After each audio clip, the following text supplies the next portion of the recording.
Well, if you live up in the high country, you've been driving in the snow for a week or so, and if you live down here, well, you experienced it yesterday. Soon, more of that snow is going to be sticking to Denver roads. So this morning, we're here with our Monday morning mechanic, David Rogers, talking more about snow tires, and he brought some examples with him, some of the things you're going to need on the roads. Hey, Natalie. Hi, David. Good to see you. Hey, you too. You know, we've often thought that studded snow tires were the best way to go. Yeah. And lots of new technologies allowed us to have something a little safer and a little less damaging. All right, well, let's go through then what the options are. And you're showing us a really bad one to begin with, here's a tire that you'd be surprised how many of you might have something like this. Are people really driving on these without knowing? Yes, they are. Natalie, they're all over the road. You know, I noticed mine yesterday. I slid, and I found that they were lower tread than I thought. Wow. So I'm going to begin a tire. So how do you know when you're in trouble? This one looks pretty bald here. You can really tell. You see these little bars right here? There's a little kind of a knob in between the tire tread. And these are called wear bars. And when the tread starts to wear down and these become visible, that's when you know you're in trouble. And if they're even with the tread, you're in bad trouble. Look for that. Okay, moving on. Here's our studded tire. This is you can see the big knobby aggressive tread. This is going to work really good in mud and snow.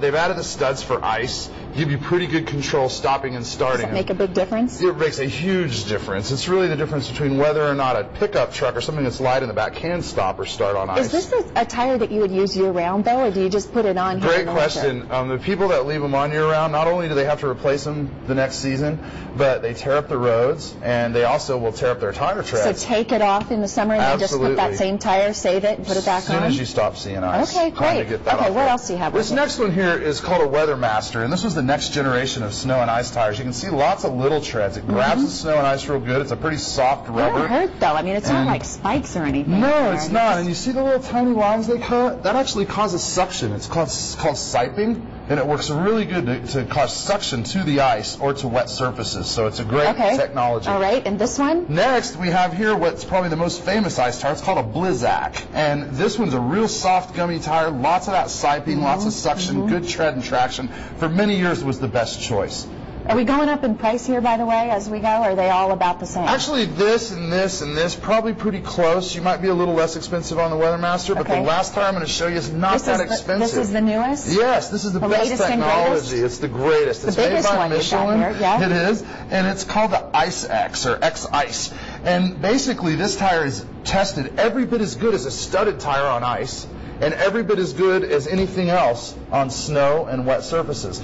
The big issue is you must take them off the car, or they will just melt off the car as soon as the snow and ice are gone, because it's such just soft put them on rubber. For the winter. What are you going to pay if you're replacing all 4 tires with something like that? You know, a tire like this, about $80, $90 a piece. For your safety. So less than $400 to save your life. You know, just take them off for the summer. Absolutely. Oh, David, great. Old stuff. Quickly, a couple of other things. You know, have to change. we used to use chains. What a mess on the side of the road. I mean, you can see by looking at these angles. Here's something that's almost as good as a chain, and really simple. You lay it down in front of the tire and just drive over it.